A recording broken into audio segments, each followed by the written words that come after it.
Hello दोस्तों, फिर से एक बार स्वागत है आप सभी का एसके क्लासेस में। तो चलिए शुरू करते हैं आज की क्लास। आज की क्लास में हमारा वर्ल्ड हिस्ट्री का टॉपिक है फिफ्थ, जिसमें करेंगे इंग्लैंड की क्रांति। ठीक है जी, मोस्ट इंपॉर्टेंट टॉपिक है ये वर्ल्ड हिस्ट्री से। इसमें से कई बार क्वेश्चन पूछे जाते हैं। तो चलिए बिना समय गवाए शुरू करते हैं आज की क्लास। इससे पहले आप सभी से एक छोटी सी रिक्वेस्ट कि अभी तक आपने हमारे चैनल को सब्सक्राइब नहीं किया है तो प्लीज चैनल को सब्सक्राइब कर लीजिए, क्योंकि हम हिस्ट्री और ज्योग्राफी तैयारी 3 के लिए कवर कर रहे हैं। ठीक है जी, तो हम हर एक पॉइंट को कवर करेंगे, हर एक टॉपिक को कवर करेंगे। तो प्लीज चैनल को सब्सक्राइब कर लीजिए, जिससे आपका जो प्रिपरेशन है, आपकी प्रिपरेशन है वो अच्छे से हो सके। तो चलिए बिना समय गवाए शुरू करते हैं आज की क्लास, इंग्लैंड की क्रांति वर्ल्ड हिस्ट्री में। तो इंग्लैंड में स्टुअर्ट राजवंश का शासन वर्ष 1603 में प्रारंभ हुआ। कब हुआ? स्टुअर्ट राजवंश का शासन कब प्रारंभ हुआ? 1603 में। इस राजवंश के लगभग सभी शासक देवी अधिकारों में विश्वास रखते थे। और वो क्या करते थे? शासक जितने भी थे, किसमें विश्वास रखते थे? देवी अधिकारों में। 1603 में इनका शासन आरंभ हुआ और वो सभी के सभी देवी अधिकारों में विश्वास रखते थे। अगला पॉइंट है कि इंग्लैंड में 1642 से 1649 तक गृह युद्ध चार्ल्स प्रथम के शासनकाल में हुआ। जो इंग्लैंड में गृह युद्ध हुआ किसके शासनकाल में हुआ? तो चार्ल्स प्रथम के शासनकाल में। और ये कौन से सन में हुआ था? तो 1642 से लेकर 1649 तक। ये 2 पॉइंट आपको याद रखने कि गृह युद्ध हुआ चार्ल्स प्रथम के शासनकाल में, और मतलब जो समय सीमा थी वो कब से कब तक थी? तो 1642 से लेकर 1649 तक। ठीक है जी। अगला है कि गृह युद्ध के पश्चात उसे फांसी दे दी गई। इसके पश्चात चार्ल्स द्वितीय शासक बना, परंतु वह भी निरंकुश निकला। कहने का मतलब है कि जब चार्ल्स प्रथम ने गृह युद्ध शुरू किया तो उसको क्या किया गया? गृह युद्ध के कारण उसको फांसी दे दी गई। और जिसका पश्चात शासन कौन बना? तो चार्ल्स द्वितीय शासक बना। ठीक है, और वो भी क्या निकला? निरंकुश निकला। अगला पॉइंट है कि चार्ल्स द्वितीय के पश्चात जेम्स द्वितीय इंग्लैंड का शासक बना। और चार्ल्स द्वितीय के बाद कौन बना? तो जेम्स द्वितीय शासक बना, परंतु वो भी राजा के असीम देवी अधिकारों में विश्वास रखता था। ठीक है जी। तो ये सभी के सभी क्या करते थे? हमने ऊपर ही पढ़ा कि जितने भी राजवंश थे, इस राजवंश के सभी क्या करते थे? देवी अधिकारों में विश्वास रखते थे। सबसे पहला था चार्ल्स प्रथम शासक बना था, उसके बाद चार्ल्स द्वितीय, उसके बाद बना था जेम्स द्वितीय। ठीक है जी, याद रखिएगा, पूछा जा सकता है। आगे है कि जेम्स द्वितीय के क्रियाकलापों से इंग्लैंड में 1688 में रक्तहीन क्रांति या गौरवपूर्ण क्रांति हुई। इस क्रांति में एक भी बूंद खून की नहीं बही। जो जेम्स द्वितीय के शासनकाल में क्या हुआ था? कौन सी क्रांति शुरू हुई? तो रक्तहीन क्रांति। मोस्ट इंपोर्टेंट पॉइंट है। और ये कब शुरू हुई? तो 1688 में। तो ये आपको इंपोर्टेंट पॉइंट याद रखना है। रक्तहीन क्रांति को और किस नाम से जाना जाता था? तो गौरवपूर्ण क्रांति। ठीक है जी। 1688 में कौन सी क्रांति हुई? तो रक्तहीन क्रांति। किसने की थी? तो जेम्स द्वितीय ने की थी। इसका अन्य नाम क्या है? तो गौरवपूर्ण क्रांति। ये मोस्ट इंपोर्टेंट पॉइंट्स है 3 इस पॉइंट में, तो हमने आपको बता दिया। ठीक है जी। अब देखते हैं आगे। आगे है अगला पॉइंट है कि क्रांति के बाद जेम्स द्वितीय को राजगद्दी छोड़नी पड़ी। मतलब निरंकुश शासक के कारण उसको क्या करना पड़ा? उसे राजगद्दी छोड़नी पड़ी। किसको? क्रांति के बाद। कौन सी क्रांति के बाद? रक्तहीन क्रांति के बाद जेम्स द्वितीय को राजगद्दी छोड़नी पड़ी। इंपॉर्टेंट पॉइंट है, याद रखिएगा। ठीक है, तो जेम्स द्वितीय ने शासनकाल मतलब उसको भी क्या किया गया? उसे हटा दिया गया, राजगद्दी से उसको हटा दिया गया विरोधी नीति के कारण। ठीक है। आगे है कि गौरवपूर्ण क्रांति 1688 के बाद इंग्लैंड में संसद की सर्वोच्चतम की स्थापना हुई। और उसके बाद क्या हुआ? 1688 बाद इंग्लैंड में जो संसद की सर्वोच्चता की स्थापना हुई। ठीक है।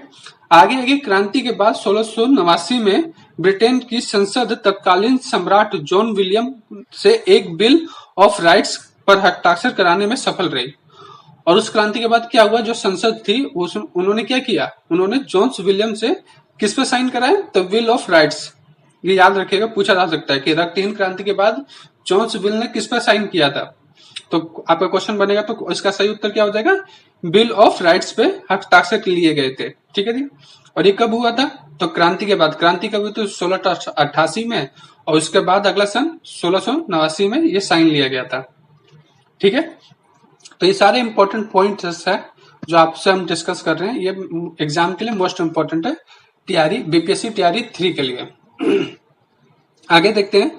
आधुनिक युग में अर्थव्यवस्था के क्षेत्र में होने वाली सबसे बड़ी क्रांति औद्योगिक क्रांति थी। इंग्लैंड की क्रांति यहाँ तक खत्म हो जाती है। ठीक है जी, तो हमने जितने भी इंपॉर्टेंट पॉइंट्स है वो सभी हमने कवर कर लिया, इससे ज्यादा इसमें से कुछ नहीं आ सकता है। ठीक है, अब देखते हैं औद्योगिक क्रांति। औद्योगिक क्रांति में अर्थव्यवस्था के क्षेत्र में होने वाली सबसे बड़ी क्रांति कौन सी थी? औद्योगिक क्रांति। ठीक है, ये हुई थी 18वीं मतलब शताब्दी के मध्य में। औद्योगिक क्रांति का प्रारंभ कहाँ हुआ था? इंग्लैंड में हुआ था। याद रखिएगा कि औद्योगिक क्रांति की शुरुआत कहाँ हुई थी? इंग्लैंड में। और ये सबसे अर्थव्यवस्था में कौन सी क्रांति थी? सबसे बड़ी क्रांति थी कौन सी? औद्योगिक क्रांति। आगे है कि इंग्लैंड में औद्योगिक क्रांति सर्वप्रथम कच्चे माल की प्रचुरता तथा इंग्लैंड के पास सर्वाधिक उपनिवेशों के कारण हुई। मतलब किस लिए हुई? कि इंग्लैंड में औद्योगिक क्रांति हुई सर्वप्रथम कच्चे मालों के लिए, उसकी मतलब प्रचुरता, मतलब उसको पाने के लिए। आगे पॉइंट है कि इंग्लैंड में सर्वप्रथम औद्योगिक क्रांति की शुरुआत सूती कपड़े के उद्योग से प्रारंभ हुई। और उस मतलब सबसे पहले जो हुई थी तो किस कपड़े को लेकर हुई थी? तो सूती कपड़े को लेकर। कच्चा माल मतलब सूती कपड़ा। ठीक है जी, अब देखते हैं अगला पॉइंट। अगला पॉइंट है कि औद्योगिक क्रांति के तहत 18वीं सदी में विभिन्न वैज्ञानिक आविष्कारों के साथ यंत्रों का भी आविष्कार हुआ। और जो अब औद्योगिक क्रांति के तहत जो 18वीं सदी में क्या हुआ था? तो विभिन्न आविष्कारों के जो वैज्ञानिक आविष्कार करते थे उसके साथ यंत्रों का भी उन्होंने आविष्कार हुआ। लगभग प्रत्येक व्यवसाय के लिए कारखानों में मशीनों का निर्माण हुआ। उत्पादन के क्षेत्र में मशीनों से जो परिवर्तन हुआ उसे औद्योगिक क्रांति कहा गया। ठीक है जी, किसे औद्योगिक क्रांति कहा गया? जो मशीनों से जो परिवर्तन आया। पहले आदमी मजदूर काम करते थे, लेकिन अब उनकी जगह क्या ले लिया? मशीनों ने उनकी जगह ले ली। तो इसी को कहा जाता था औद्योगिक क्रांति। आगे देखते हैं कि सर विलियम ऑर्कराइट ने वर्ष 1789 में शिफ्टिंग मशीन का पेटेंट करवाया। मतलब उन्होंने क्या, सबसे पहले किसने करवाया? 1769 में शिफ्टिंग मशीन का पेटेंट करवाया। किसने? सर विलियम ऑर्कराइट ने। याद रखना, मोस्ट इंपोर्टेंट पॉइंट हो सकता है कि सबसे पहले औद्योगिक क्रांति का जो पेटेंट करवाया था वो किसने करवाया था? मशीन का पेटेंट तो 1789 में करवाया था सर विलियम ऑर्कराइट ने। और कौन सी मशीन थे? तो शिफ्टिंग मशीन का पेटेंट करवाया था। इसे औद्योगिक क्रांति की ओर से प्रथम कदम माना गया था। ठीक है, आगे लिखते हैं, मतलब आगे है कि इंग्लैंड के बाद वर्ष 1815 में फ्रांस, जर्मनी आदि देशों में भी मशीनों को बढ़ चढ़कर प्रयोग होने लगे, जिसके चलते वहां भी औद्योगिक क्रांति की शुरुआत हुई।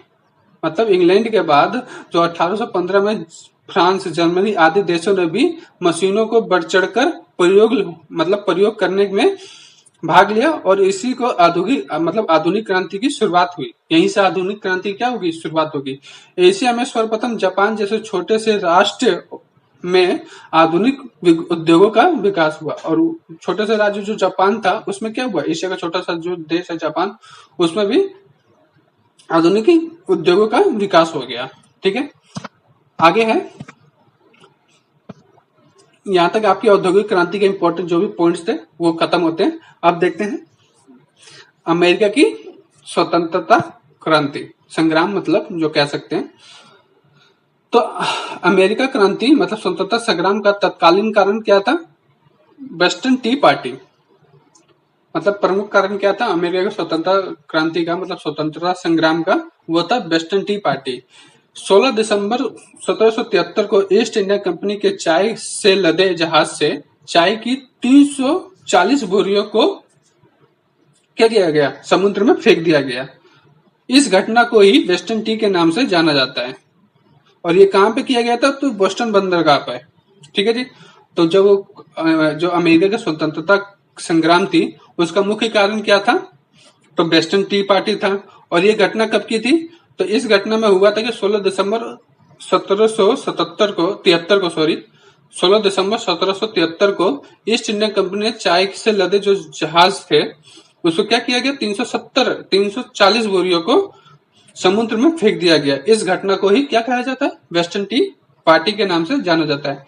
अमेरिका का अगला पॉइंट है, इससे पहले आप सभी से एक छोटी सी रिक्वेस्ट, अभी तक आपने वीडियो को लाइक नहीं किया तो प्लीज वीडियो को लाइक कर दीजिए। और जो भी कमी है, आप लोग हमारी पूरी वीडियो नहीं देखते, अगर कोई कमी है हमसे होती है तो हमें बताइए, हम उस कमी को देखेंगे, सॉल्व करेंगे।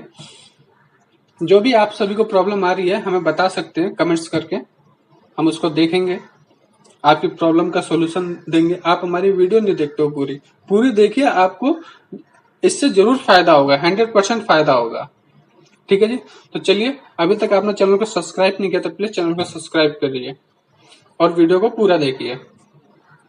मोस्ट इंपॉर्टेंट पॉइंट आपके लिए लेके आ रहा हूँ, सभी के लिए, क्योंकि जितने भी ये पॉइंट मैं कवर कर रहा हूँ टॉपिक, ये सभी एग्जाम के लिए इंपॉर्टेंट है। मैं कुछ भी एक्स्ट्रा चाहे गलत चीजें नहीं है, जितनी भी है इंपॉर्टेंट है।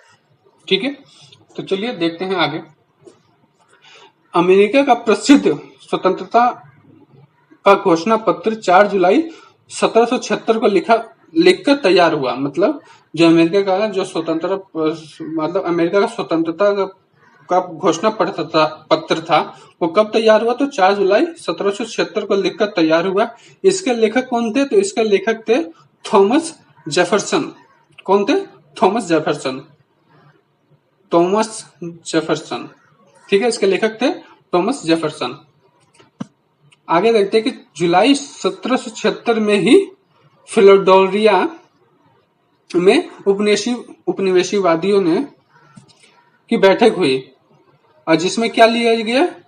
तो डिक्लेरेशन ऑफ इंडिपेंडेंस स्वीकार की गई। और इस बैठक में क्या निर्णय लिया गया? तो डिक्लेरेशन ऑफ इंडिपेंडेंस स्वीकार की गई। इसके तहत 13 संयुक्त उपनिवेशों को स्वतंत्र घोषित किया गया और जो 13 उपनिवेश जो थे उनको क्या किया गया? तो उसको स्वतंत्र घोषित किया गया। आगे है कि अमेरिका क्रांति से पूर्व उत्तर अमेरिका के कुछ 13 उपनिवेशों पर ब्रिटेन का शासन था। और इससे पहले क्या था? उन 13 के 13 उपनिवेशों पर किसका शासन था? तो ब्रिटेन का शासक था। तो जॉर्ज वॉशिंगटन ने अमेरिका की क्रांति के नायक थे। और जो जॉर्ज वॉशिंगटन थे वो कौन थे? अमेरिका क्रांति के नायक थे। इन्हें उपनिवेशों का सेनापति नियुक्त किया गया था। ठीक है, बाद में ये अमेरिका के प्रथम राष्ट्रपति बने और बाद में चलकर ये क्या बने? तो अमेरिका के प्रथम राष्ट्रपति बने। आगे है कि संयुक्त राष्ट्र अमेरिका का नया और वर्तमान में जो संविधान वर्ष 1789 में लागू हुआ। और ये संविधान कब लागू हुआ? जो वर्तमान में चल रहा है नया संविधान, तो 1789 में लागू हुआ। यह विश्व का प्रथम लिखित संविधान था। ये पूछा जा सकता है कि अमेरिका का संविधान कब लागू हुआ? तो 1789 को। और ये विश्व का प्रथम लिखित संविधान कौन सा है? तो विश्व का प्रथम लिखित संविधान अमेरिका का है। ठीक है, आगे है कि अमेरिका में गृह युद्ध वर्ष 1861 से लेकर 1865 तक उत्तरी तथा दक्षिणी राज्यों के मध्य हुआ। और अमेरिका में भी गृह युद्ध हुआ, जो कब हुआ? तो 1861 से लेकर 1865 के बीच। और क्या हुआ? उत्तर दक्षिण राज्यों के मध्य हुआ। अमेरिका गृह युद्ध की शुरुआत 12 अप्रैल 1861 दक्षिणी कोरोलिया राज्य से हुई। किससे हुई? तो दक्षिणी कोलोरिया राज्य से, कोरोलिना राज्य से। ठीक है, आगे है कि अमेरिका गृह युद्ध के दौरान अमेरिका के राष्ट्रपति अब्राहम लिंकन थे। और कौन थे? अमेरिका के राष्ट्रपति उस टाइम पे कौन थे? जब अमेरिका में गृह युद्ध छिड़ा तो उस समय अमेरिका के राष्ट्रपति कौन थे? Abraham Lincoln. लिंकन ने गृह युद्ध के दौरान दास प्रथा का उन्मूलन 1 जनवरी 1863 में किया। लिंकन की हत्या 4 मार्च 1865 को हुई। और उनकी हत्या कब कर दी गई? तो 4 मार्च 1865 को। और दास प्रथा का उन्मूलन कब किया लिंकन ने? तो 1 जनवरी 1863 को। ये तीनों पॉइंट याद रखेगा, आ सकता है, पूछा जा सकता है। अमेरिका गृह युद्ध के दौरान राष्ट्रपति कौन था? तो अब्राहम लिंकन। ठीक है जी। और लिंकन ने दास प्रथा का उन्मूलन कब किया? तो 1 जनवरी 1863 को। और उनकी हत्या कब कर दी गई? तो 4 मार्च 1865 को। और अमेरिका में गृह युद्ध की समाप्ति कब हुई? तो वो हुई 26 मई 1865 को। ये सारे के सारे मोस्ट इंपोर्टेंट पॉइंट हैं। गृह युद्ध की समाप्ति पूछा जा सकता है तो 26 मई 1865 याद रखना, पूछा जा सकता है। और इसका गृह युद्ध के दौरान राष्ट्रपति कौन थे? तो अब्राहम लिंकन। ठीक है, उनकी हत्या कब हुई? तो 4 मार्च 1865 को। ठीक है, तो आपका ये अमेरिका का गृह युद्ध और आज की क्लास समाप्त होती है। ठीक है जी, आपको ये वीडियो कैसा लगा प्लीज हमें बताइए। अगर कुछ कमी आ रही है वो भी हमें कमेंट्स करके बताइए कि हम उस पर इम्प्रूव करें। ठीक है जी, क्योंकि हम आपके लिए जो भी लेके आ रहे हैं ये इम्पोर्टेंट है, ये सभी के लिए। हम आपको एक्स्ट्रा कुछ करा ही नहीं रहे, ऐसा नहीं है कि हम आपको गलत चीज पढ़ा रहे हैं। जो भी है अच्छा चीज है, आप एक बार बताइए जो भी हमारे पे कमी आ रही है। चलिए आज के लिए बस इतना ही, धन्यवाद। और प्लीज वीडियो को लाइक एंड शेयर करना ना भूलें।